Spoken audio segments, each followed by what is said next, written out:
Break के बाद कशिश खबरनामे में आपका दोबारा खैर मकदम है। आइए बढ़ते हैं कुछ और खबरों की जानिब।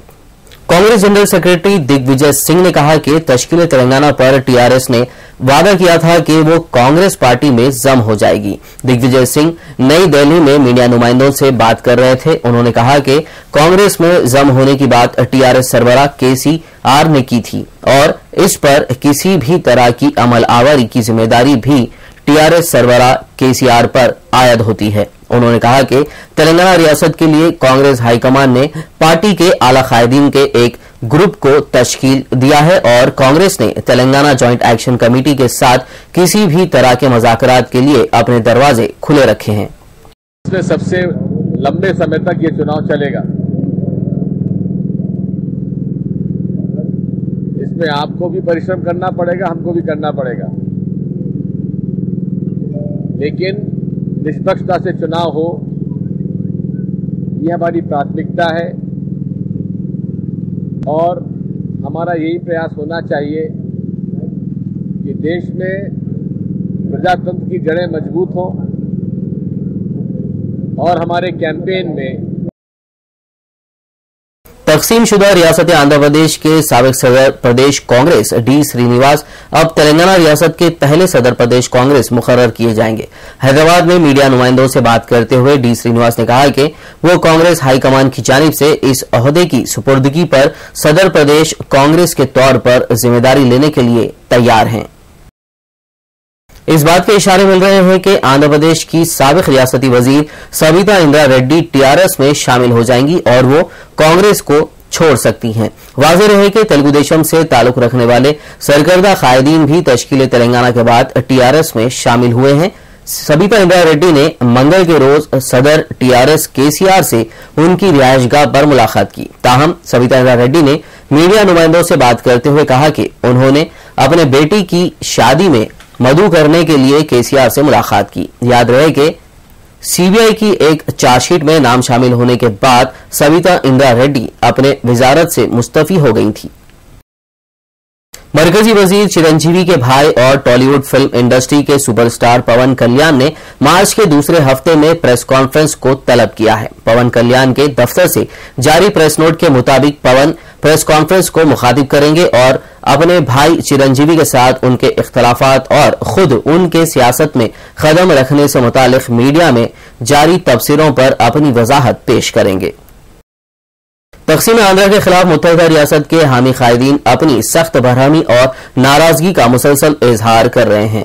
सीमांध्र से ताल्लुक रखने वाले टीडीपी कायद सोमी रेड्डी चंद्रशेखर रेड्डी ने मरकजी वजीर जयराम रमेश को लंका नरेश रावण करार दिया। उन्होंने जयराम रमेश पर इल्जाम आयद किया कि उन्होंने तेलुगु रियासत को तकसीम करने में कलीदी रोल अदा किया है। सोमी रेड्डी ने कहा कि जयराम रमेश ने सीमांध्रा का दौरा महज अवाम से झूठे वादे करने के लिए किया है। उन्होंने टीडीपी सरबराह चंद्रबाबू नायडू को राम करार देते हुए कहा कि उनकी सरकर्दगी में सीमांध्रा की अवाम कांग्रेस को सबक सिखाएगी। मजलिस रुकन असम्बली सैयद अहमद पाशा खादरी ने मुगलपुरा में खुली कुतुब शाह स्विमिंग पूल में समर कैंप का इफ्तिताह किया। सैयद अहमद पाशा खादरी ने खुली कुतुब शाह स्विमिंग पूल के इंतजामात का जायजा लिया। इस मौके पर उनका कहना था कि यहां दरपेश मरम्मती कामों को जल्द मुकम्मल कर लिया जाएगा। इस मौके पर मुगलपुरा कॉरपोरेटर मोहम्मद मुकरम अली, मजलिसी सरगर्म कारकुन कलीम सिद्दीकी, मुज्जू पटेल के अलावा दीगर मौजूद थे। स्विमिंग पूल में जो समर कोचिंग का आगाज जो है उसका मुआयना किया गया। एरिया कारपोरेटर मुकरम अली साहब भी हमारे साथ है। हर साल समर कोचिंग के मौके पर इस इलाके के और अतराफ अकनाफ की काफ़ी बच्चे इसमें हिस्सा लेते हैं और पाबंदी के साथ यहाँ पर स्विमिंग करते हैं और यहाँ पर बाकायदा कोचेस का भी इंतज़ाम है मजलिस बल्दिया की तरफ से और इंतजाम हर साल समर में खुसूसी इंतजाम किए जाते हैं। उसका मुआयना किया गया, उसका जायजा लिया गया। अल्हम्दुलिल्लाह इंतजाम इत्मीनान बख्श है। मज़ीद सहूलतें पहुँचाने के लिए भी हम कोशिश कर रहे हैं। साउथ जोन और ईस्ट जोन टास्क फोर्स ने शराब के दुकानों के रूबरू खुलेआम शराब नोशी करने वालों को हिरासत में ले लिया। टास्क फोर्स ने संतोष नगर, फलकनुमा, बहादुरपुरा, ताड़बन और शालीबंडा में वाक़े शराब खानों के करीब ये कार्रवाई की। टास्क फोर्स ने तकरीबन 5 पुलिस स्टेशन के हुदूद में ये कार्रवाई अंजाम दी। वहीं वेस्ट जोन में भी टास्क फोर्स ने ये कार्रवाई की है।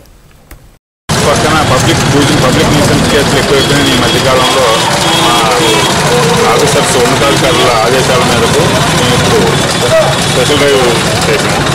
ఈ తుల్జా భవానీ వైన్స్ దగ్గర పర్మిట్ రూమ్ ఉన్నా కానీ పర్మిట్ రూమ్ ప్రాపర్గా మెయింటైన్ చేయని దానివల్ల పబ్లిక్ బయటకే వచ్చి ఓపెన్ ఏరియాలో దూషణ చేస్తూ పబ్లిక్ అంతా క్రియేట్ చేస్తుంది. खुदबुल्लापुर के सुराराम कृष्णा नगर में महकमा जंगलात के अहदेदार मजहबी इमारतें, मस्जिद, मंदिर और चर्च को मुनज़्ज़म करने का इरादा रखते हैं। बताया जाता है कि मस्जिद और मस्जिद से मुत्तसिल कब्रिस्तान जंगलात की अराजी पर तामीर किए गए हैं। मस्जिद की तामीर 15 साल पहले की गई थी, जबकि महकमे के अहदेदारों के इस फैसले से बरहम मुकामी अवाम ने HL बशीर की क़यादत में रुकन असेंबली श्रीशैलम गौड़ से मुलाकात की। श्रीशैलम ने नुमाइंदगी की यकीन दहानी कराई है। 20 సంవత్సరాల నుంచి ఇంతకుముందు ఈ కృష్ణానగర్ కాలనీలో ఏ విధమైన కూడా మత సంబంధిత చర్చలు కానీ ఒక గుడి కానీ. నా పేరు ఖాజా బషీరుద్దీన్ అండి. నేను ఒక హెచ్ఏలో పనిచే డిఫెన్స్ ఎంప్లాయీను. నేను చాలా సోషల్ వర్కర్ను. చాలా మంది కూడా నేను ఎవరిని అని తెలియకపోయేది, ఎందుకంటే మనం పనులు చేయాలి, వెళ్ళిపోవాలి. కానీ కొందరు జన ఏం చేస్తున్నారంటే ఒక షో కోసము కాకుండా వారిని కూడా ఒక अपील చేస్తున్నారంటే బస్తీ గరీబులకు ఏదైతే వారి సమస్య. सीतारामबाग में वाक़े एक रिहायशी मकान में आतिशज़दगी का हादसा पेश आया। इस हादसे में पूरा घर जलकर खाकिस्तर हो गया। मकान मालिक का कहना है कि अलमारी में मौजूद 50,000 नकद रकम और शादी का साजो सामान जलकर खाकिस्तर हो गया है। बताया जाता है कि शॉर्ट सर्किट की वजह से ये आग हादसा पेश आया। इत्तला मिलते ही फायर ब्रिगेड अमले ने जाए हादसा पहुंचकर आग पर काबू पा लिया। पुलिस मामले की जांच कर रही है। माजर टैंक ईदगाह ग्राउंड के सामने मंगल की रात अचानक एक ऑटो में आग लग गई। ये ऑटो CNG से चलता था। इस हादसे में पूरा ऑटो जलकर खाकिस्तर हो गया। पुलिस ने मुकदमा दर्ज करते हुए जांच शुरू कर दी है। खुदबुल्लापुर के सुराराम कृष्णा नगर महादेवापुरम में एक बोरवेल की तंसीब अमल में लाई गई। ये बोरवेल समाजी जहदकार HL बशीर की नुमाइंदगी में MLA फंड से नस्ब किया गया है। इस मौके पर मुकामी आवाम की कसीर तादाद मौजूद थी। వారికి భవానీపురం తరఫున తర్వాత వీళ్ళు మన ఏదైతే బీహార్లో ఉన్నారో వారికి కూడా పేరు పేరున నమస్కరిస్తూ ఈ అవకాశం ఇలా విధంగా ఇంకా రాబోయే కాలంలో కూడా మేము అంతా భవానీపురంలో కానీ అందరు కానీ పునర్శ్రీశ్వరం గారికి వెనుక ఉండేసేసి రాబోయే కాలం వారికి అత్యధిక మేరకు గెలిపించుకుంటామని కూడా. ఎందుకంటే నేను ఒక సోషల్ వర్కర్ పనిచేస్తున్నాను. ఏదైతే ఇక్కడ బీద వాళ్ళు ఉన్నారో వారు ఎక్కడెక్కడ వచ్చారో, వేరే ప్రాంతం నుంచి వచ్చారో, ఏ జాతి మతం లేకుండా, కులశం లేకుండా వారికి ఏదైతే మినిమం సౌకర్యం ఉందో, నీటి వ్యవస్థ కానీ, రోడ్డు వ్యవస్థ కానీ, డ్రైనేజ్ వ్యవస్థ కానీ, ఇవన్నీ వారికి అందేటట్లు త్రూ మన ఎమ్మెల్యే గారితో నేను కష్టపడి మాట్లాడి వారితో రాబోయే కాలంలో వారికి అన్ని విధాలుగా ఆదుకుంటానని ఈ అవకాశం ఇచ్చిన उर्दू टीवी की धन्यवाद తెలుపుతూ. नाज़रीन, कौमी और बैनुल अक़वामी खबरों के लिए चलते हैं फरहाद के पास। अस्सलाम वालेकुम नाज़रीन, कौमी और बैनुल अक़वामी खबरों को लेकर मैं फरहाद हाजिर हूं। आइए सबसे पहले देखते हैं कौमी खबरें।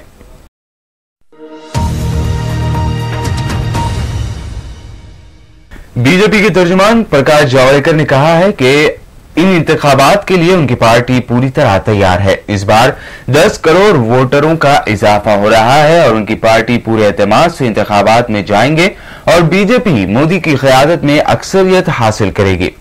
उन्होंने कहा कि इंतखाबात के बाद कांग्रेस फ्री इंडिया बनेगा। उन्होंने कहा कि 16 मई को रिजल्ट है और वो कामयाब होंगे। उन्होंने कहा कि इलेक्शन कमीशन पर उन्हें नाज है और वो उससे मुकम्मल तौर पर ताउन करेंगे। का हम निश्चित रूप से स्वागत करते हैं और हम इस चुनाव के लिए पूरी तरह से तैयार हैं। देश में पहली दफा 81 करोड़ मतदाता वोट का प्रयोग करेंगे।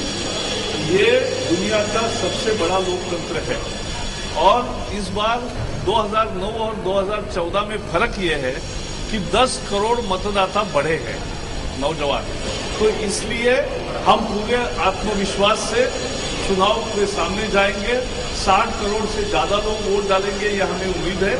और नरेंद्र भाई के नेतृत्व में भारतीय जनता पार्टी पूर्ण बहुमत हासिल करेगी, अपने लक्ष्य को पार करेगी 272 के, और एक लोगों को सुशासन, भ्रष्टाचार मुक्त सुशासन और एक तरक्की की राह। नाज़रीन, अब वक्त हुआ है एक मुख्तसर सा वक्फा लेने का। मज़ीद खबरों का सिलसिला जारी रहेगा।